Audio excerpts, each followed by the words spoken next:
Hi hello നമസ്കാരം. പുതിയൊരു വീഡിയോയിലേക്ക് എല്ലാവർക്കും സ്വാഗതം.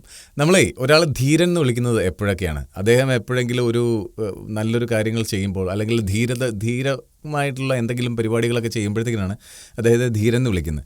അങ്ങനൊരു കാര്യം ചെയ്തതിന് ശേഷം അല്ലെങ്കിൽ ധീരതയ്ക്ക് വേണ്ടിയിട്ടുള്ള ധീരത ചെയ്യാതെ തന്നെ അദ്ദേഹം ധീരനായി തീർന്ന ഒരു മനുഷ്യൻ്റെ കഥയെക്കുറിച്ചാണ് ഇന്ന് നമ്മൾ പറയുന്നത്. സോ രാജേഷ് മാധവൻ, മനോജ് കെ ജയൻ, സുധീഷ്, നമ്മുടെ പഴയ ആക്ടർ വിനീത്, അശോകൻ, ജഗദീഷ്, അശ്വതി മോഹൻ എന്നിവരെ കേന്ദ്ര കഥാപാത്രമാക്കി നവാഗത സംവിധായകനായ ദേവദത്ത് ഷാജി ഡയറക്റ്റ് ചെയ്യുന്ന ഏറ്റവും പുതിയ സിനിമയാണ് ധീരൻ. പടത്തിൻ്റെ വിശേഷങ്ങളാണ് നമ്മളിപ്പോൾ പറയാൻ പോകുന്നത്. സോ എന്തായാലും പടം കണ്ട് ഇറങ്ങിയതിന് ശേഷം ഞാൻ ഭയങ്കര ഹാപ്പിയാണ്. നല്ലൊരു സിനിമ, നല്ലൊരു ജേർണി. ആ ജേർണിക്ക് കൂടെ നമുക്കിങ്ങനെ യാത്ര ചെയ്യാൻ പറ്റി. എനിക്ക് തോന്നുന്നു ഈ ഒരു ടീമിൻ്റെ, അതായത് ഈ പ്രൊഡ്യൂസിങ് ടീമിൻ്റെ എല്ലാ സിനിമകളും എടുത്തു കഴിഞ്ഞാൽ ഒരു യാത്രകൾ നമുക്കിങ്ങനെ കാണാൻ പറ്റും. എല്ലാത്തിനകത്തും ഒരു യാത്രകളുണ്ട്. യാത്രകൾക്ക് കുറച്ച് ഇമ്പോർട്ടൻസ് കൊടുത്തിട്ടുണ്ട്.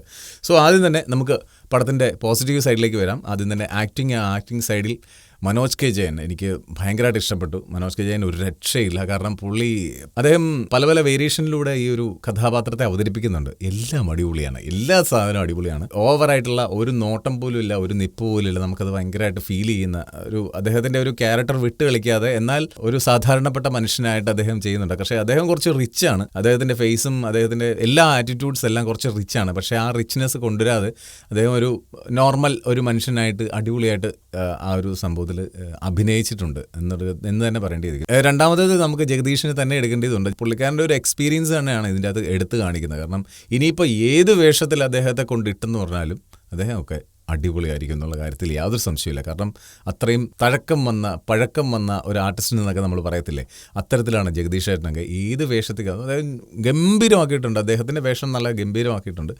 നെക്സ്റ്റ് പറയേണ്ടത് വിനീതാണ്. വിനീതിനെ നമ്മൾ കണ്ടിട്ടുള്ളതിൽ നിന്നും ഒരു ഡിഫറെൻറ്റ് രീതിയിലാണ് ഇതിൻ്റെ അകത്ത് വന്നിരിക്കുന്നത്. എനിക്ക് പക്ഷേ എവിടൊക്കെ അദ്ദേഹം സംസാരിക്കുന്നുണ്ടോ അതൊക്കെ ഒരു ബോബി എന്നൊരു സെറ്റപ്പ് വരുന്നുണ്ട്. കാരണം ഇദ്ദേഹം ഡബ് ചെയ്തിട്ട് നമ്മുടെ മനസ്സിലേക്ക് തിരിച്ചു ഇദ്ദേഹം വരുന്നത് ഇദ്ദേഹത്തിൻ്റെ ശബ്ദത്തിലൂടെയാണ്. ആ ശബ്ദം നമുക്ക് എപ്പോൾ കേട്ട് കഴിഞ്ഞാലും നമുക്കൊരു ബോബി ഫീൽ ചെയ്യാനായിട്ടുള്ള സാധ്യത എനിക്ക് തോന്നിയിട്ടുണ്ട്. നിങ്ങൾക്ക് അങ്ങനെ ആയിരിക്കണമെന്നില്ല. ബിക്കോസ് അദ്ദേഹമാണല്ലോ ബോബിക്ക് ഡബ് ചെയ്തത്. അപ്പോൾ ബോബി നമ്മുടെ മനസ്സിൽ ഇങ്ങനെ കയറി വരുന്നുണ്ട്. അടിപൊളിയാണ് പടം. അദ്ദേഹം ചിരിക്കാനായിട്ടുള്ള എലമെന്റ് പടത്തിനകത്ത് തന്നിട്ടുണ്ട്. നെക്സ്റ്റ് പറയാനായിട്ടുള്ള രാജേഷ് മാധവനെ കുറിച്ച് തന്നെയാണ്. നായകനാണ്. അടിപൊളിയാണ്. അദ്ദേഹത്തിൻ്റെ വീട്, അദ്ദേഹത്തിൻ്റെ പെങ്ങള്, ഇതൊക്കെ ഒരൊറ്റ അച്ചിലിട്ട് വാർത്ത പോലൊക്കെ നമുക്ക് ഫീൽ ചെയ്യും. അത്രയും കാസ്റ്റ് ഒക്കെ അടിപൊളിയാണ്. ഒരു നാട്ടിലെ ഭയങ്കര സംഭവങ്ങളെല്ലാം കാണിക്കുന്നതും ആ നാടുമായിട്ട് ഈ രാജേഷ് മാധവൻ്റെ ക്യാരക്ടറായിട്ടുള്ള ധീരൻ എന്ന് പറഞ്ഞ ക്യാരക്ടറിന് ബന്ധം വരുന്നതൊക്കെ ഈ ഒരു ഇതിലൂടെയാണ്. നല്ല രസമായിട്ട് തന്നെ അദ്ദേഹം അത് അവതരിപ്പിച്ചിട്ടുണ്ട്. നെക്സ്റ്റ് നമ്മുടെ അശോകനാണ്. അശോകൻ ചെയ്തിട്ടുള്ള വേഷങ്ങളിലും നിന്നും ഇതൊരു എങ്ങനെ ഡിഫറെൻ്റ് ആയിരിക്കുന്നത്, കുറച്ച് നാളുകൾക്ക് ശേഷം അദ്ദേഹം കോമഡിയുടെ കാര്യത്തിൽ കുറച്ചുകൂടെ പ്രാധാന്യം കൊടുത്ത പോലെ തോന്നി. എക്സ്പ്രഷൻസ് ഒക്കെ അദ്ദേഹത്തിൻ്റെ ഒരു ടൈപ്പ് ഒരു സാധനം ഉണ്ടല്ലോ, അത് വളരെ ഗംഭീരമാക്കിയിട്ട് തന്നെ ചെയ്യാനായിട്ട് അദ്ദേഹം ശ്രമിച്ചിട്ടുണ്ട്. പല സ്ഥലങ്ങളിലും ഒരുപാട് ചിരികൾ തന്ന ഒരു മുഹൂർത്തങ്ങൾ അശോകൻ ചേട്ടനൂടെ വന്നു തുടങ്ങി. കാരണം തിയേറ്ററിൽ ചിരി ഉണ്ടാക്കുക എന്ന് പറഞ്ഞാൽ നിസ്സാരപ്പെട്ടൊരു കാര്യമല്ല. അത് വളരെ ഗംഭീരമായിട്ട് ഈ ഒരു ഫുൾ ടീം ഒരാളെ പോലും മാറ്റി നിർത്താനില്ല. എല്ലാവരും ഇതിൻ്റെ അകത്ത് നല്ല രീതിയിൽ പണിയെടുത്തിട്ടുണ്ട്. സർവ്വസമയം കള്ളു കുടിക്കാൻ വേണ്ടി മാത്രമായിട്ട് ജീവിച്ചിരിക്കുന്ന ഒരു മനുഷ്യൻ എന്ന് പറയുന്ന രീതിയിലാണ് സുധീഷിൻ്റെ വേഷം എത്തുന്നത്. സുധീഷ് പൊളിച്ചടിക്കുക എന്ന് പറഞ്ഞു കഴിഞ്ഞാൽ സുധീഷിൻ്റെ കുറേ സംഭവങ്ങളുണ്ട്. അത് പടത്തിനകത്ത് ചിരിക്കാനായിട്ടുള്ള എലമെൻറ്റുകൾ ഒരുപാട് തന്നിട്ടുണ്ട്. സുധീഷാണ് അതിൻ്റെ അകത്ത് മെയിനായിട്ടുള്ള ഒരു കഥ എങ്ങനെ കൊണ്ടുപോകണം എന്നുള്ള കാര്യങ്ങളൊക്കെ തീരുമാനിക്കുന്നതും അദ്ദേഹത്തിൻ്റെ ഒരു ലൈനിലൂടെയാണ് ഈ കാര്യങ്ങളൊക്കെ പോകുന്നത്. ജഗദീഷ് ചെയ്തുകൊണ്ടിരുന്ന ഒരു മണ്ടത്തരം വേഷങ്ങളിലേക്ക് സുധീഷ് ഒന്ന് മാറി. സുധീഷ് അത് വളരെ ഗംഭീരമാക്കി ചെയ്തിട്ടുണ്ടെന്നുള്ളതാണ്. അനിയത്തിപ്രാവിന് ശേഷം സുധീഷ് ഇതുപോലെ കോമഡി ചെയ്യുന്നത് കുറച്ച് നാളുകൾക്ക് ശേഷമാണെന്നാണ് എനിക്ക് തോന്നുന്നത്. നമുക്ക് അനിയത്തിപ്രാവിനകത്തൊക്കെ കിട്ടിയിരുന്ന ഒരു സംഭവമില്ലേ, അതെനിക്ക് ഇപ്പോൾ ഫീൽ ചെയ്തു. അഭിനയത്തിൻ്റെ കാര്യത്തിൽ മറ്റൊരാളെ കൂടെ എടുത്തു പറയേണ്ടത് രാജേഷ് മാധവൻ്റെ കൂട്ടത്തിൽ തന്നെ മറ്റൊരാളെ ഒരു ഹാഫ് ടൈം കഴിഞ്ഞതിന് ശേഷമാണ് നമുക്ക് അദ്ദേഹത്തെ കാണാൻ പറ്റുക. ഈ ഹാഫ് ടൈം കഴിഞ്ഞതിന് ശേഷം അദ്ദേഹത്തിൻ്റെ കയ്യിലാണ് ഈ സിനിമ ഇരിക്കുന്നത്. മറ്റാരുമല്ല, സിദ്ധാർത്ഥിൻ്റെ ആ ഒരു കാണിക്കുമ്പോൾ മുതൽ വൈബാണ്. സംഭവം പൊളിയാണ്. അദ്ദേഹത്തിൻ്റെ ഓരോ ഷോട്ട് ബൈ ഷോട്ടായിട്ടും നെക്സ്റ്റ് ഒരു ലെവൽ സാധനമാണ് പുള്ളി ചെയ്തേക്കുന്നത്. അടിപൊളി.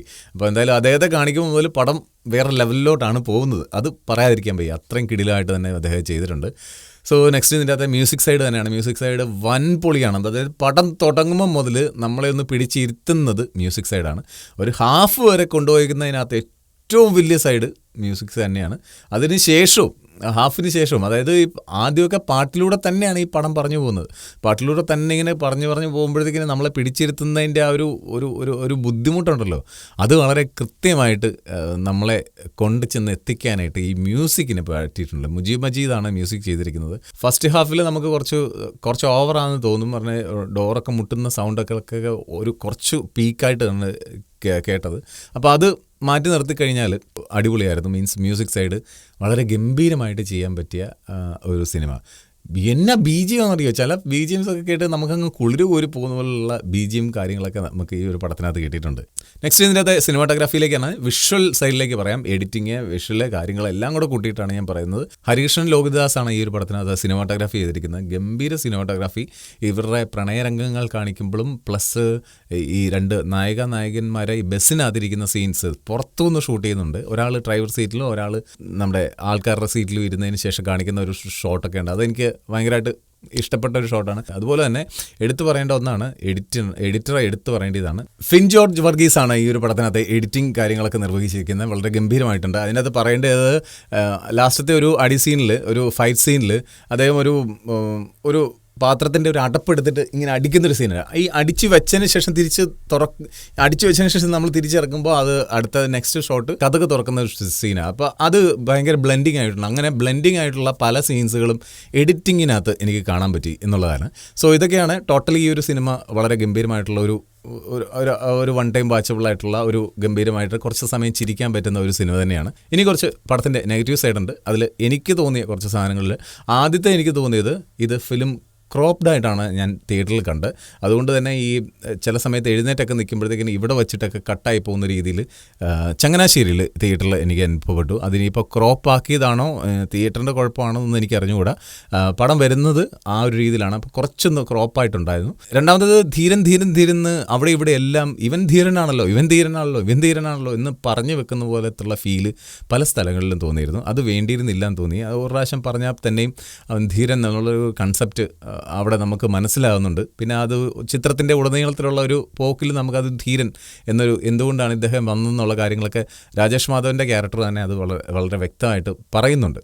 അപ്പോൾ മൂന്നാമത്തെ കാര്യം ഇത് തന്നെയാണ്. അതായത് സൗണ്ട് എഫക്ട്സിൽ കുറച്ച് കൂടുതലായിട്ട് ഞാനിപ്പോൾ പറഞ്ഞിരുന്നു. സൗണ്ട് എഫക്ട്സ്, അതായത് നമ്മൾ സംസാരിക്കുന്നതിനൊക്കെ കൂടുതൽ മേളിൽ ഈ ഡോറിൻ്റെ സൗണ്ട് കാര്യങ്ങളൊക്കെ വന്ന പോലെ തോന്നി. നാലാമത്തെ ഒരു കാര്യം, പ്രിഡിക്റ്റബിൾ ആയിരുന്നു. നമുക്ക് എന്താണ് സംഭവിക്കാൻ പോകുന്നത്, അതായത് ക്ലൈമാക്സിൽ എന്താണ് സംഭവിക്കാൻ പോകുന്നത് എന്നുള്ളത് വെറുതെ ഒന്ന് ഗസ് അടിച്ചപ്പോഴത്തേ അത് അങ്ങനെ തന്നെയാണ് വന്നത്. അപ്പോൾ അതുകൊണ്ട് തന്നെ എല്ലാവർക്കും അത് വരണമെന്നില്ല. മീൻസ് എനിക്കത് ഗസ് അടിച്ചപ്പോൾ അത് ഇങ്ങനെ തന്നെ വരാൻ സാധ്യതയുള്ളൂ എന്നൊരു കൺസെപ്റ്റിലേക്ക്, അത് ആ ഒരു റൂട്ടിലേക്ക് പോകുന്ന പോലെ തോന്നി. കുറച്ചുകൂടെ സ്ട്രോങ് ആയിരുന്നെങ്കിൽ അടിപൊളിയായിരുന്നേനെ എന്ന് തോന്നി പോയി. അത്രേ ഉള്ളൂ. ഓവറോൾ ഒരു ഫാമിലി പോയിരുന്നു കഴിഞ്ഞാൽ കുറേ സമയം ചിരിക്കാനായിട്ടുള്ള എലമെൻ്റ് ഉണ്ട്. പ്രത്യേകിച്ച് സെക്കൻഡ് ഹാഫ് തുടങ്ങിയിട്ട് അങ്ങോട്ട് ചിരിയായിരിക്കും. അങ്ങനെ അങ്ങോട്ട് ചിരിക്കാനായിട്ടുള്ള ഒരു എലമെൻറ്റുകൾ ഇതിനകത്ത് അവർ സൂക്ഷിച്ചിട്ടുണ്ട്. വിൻറ്റേജ് കാലഘട്ടങ്ങളിൽ ഒരു പഴയ കുറച്ച് ആൾക്കാർ പോയി കഴിഞ്ഞാൽ അവർക്കൊക്കെ ഭയങ്കരമായിട്ട് ഇഷ്ടപ്പെടും. ഇപ്പോഴത്തെ കാലഘട്ടത്തിലെ ആൾക്കാർക്ക് ഇഷ്ടപ്പെടുന്ന രീതിയിലും കൂടാണ് പടം ചെയ്തിരിക്കുന്നത്. ഒരിക്കൽ കൂടി എടുത്തു പറയുകയാണ്, അടിപൊളി മ്യൂസിക്, BGM സ്കോറും തകർത്തിട്ടുണ്ട്. ടോട്ടലി ഞാൻ ധീരൻ എന്ന് പറഞ്ഞ സിനിമ കണ്ടതിന് ശേഷം എനിക്ക് തോന്നിയ കുറച്ച് കാര്യങ്ങളാണ് ഞാൻ പറഞ്ഞത്. ഇനിയിപ്പോൾ പടം നിങ്ങൾ കണ്ടിട്ടുണ്ടെങ്കിൽ തീർച്ചയായും നിങ്ങളുടെ ഒരു അഭിപ്രായം താഴെ രേഖപ്പെടുത്തുക. അത് കണ്ടതിന് ശേഷം പടത്തിന് പോകാനായിട്ട് നിൽക്കുന്ന ആൾക്കാർക്ക് ഇതൊരു വലിയ പ്രചോദനമാകും. എന്നാലും വീഡിയോ ഇഷ്ടപ്പെട്ടിട്ടുണ്ടെങ്കിൽ ചാനൽ സബ്സ്ക്രൈബ് ചെയ്യുന്ന കാര്യം ഒന്ന് പരിഗണിക്കുക. വീണ്ടും നമുക്ക് മറ്റൊരു വീഡിയോ ആയിട്ട് കാണാം. അതുവരേക്കും ബൈ.